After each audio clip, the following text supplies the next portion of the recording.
రామాయణం పుట్టడానికి కారణం ఒక ప్రశ్న.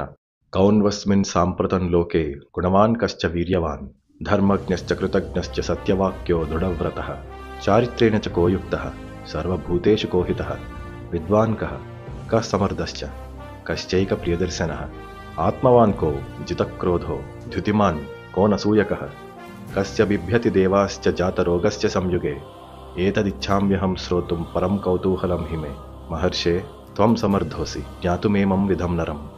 16 లక్షణాల పురుషోత్తముడు ఎవడు? అన్ని సుగుణాలకి నిధి ఎవడు?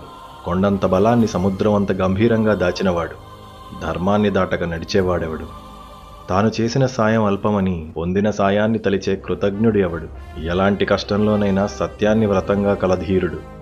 ఎంత సుఖంలోనైనా కీర్తిని కాపాడుకోగలిగే సమర్థుడెవరు? ఎవడెల్లప్పుడూ పరుల హితాన్ని కోరేవాడు? జ్ఞాని ఎవడు? జ్ఞానాన్ని పంచే ముని ఎవడు? ఎవణ్ణి చూస్తే మనసు నిండిపోతుంది. ఎవడి రూపానికి అందం అసూయపడుతుంది?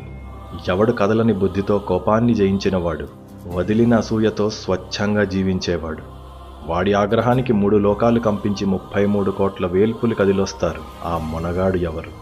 ఇప్పుడు ఈ కాలంలో ఈ క్షణంలో ఉన్నవాడు. అలాంటి పురుషోత్తముణ్ణి తెలుసుకోవాలనుందని ఆర్తితో అడిగిన వాల్మీకి మనసులో నారదముని నాటిన బీజమే ఆదికావ్యం, సీతమ్మ చరితం, శ్రీరామాయణం.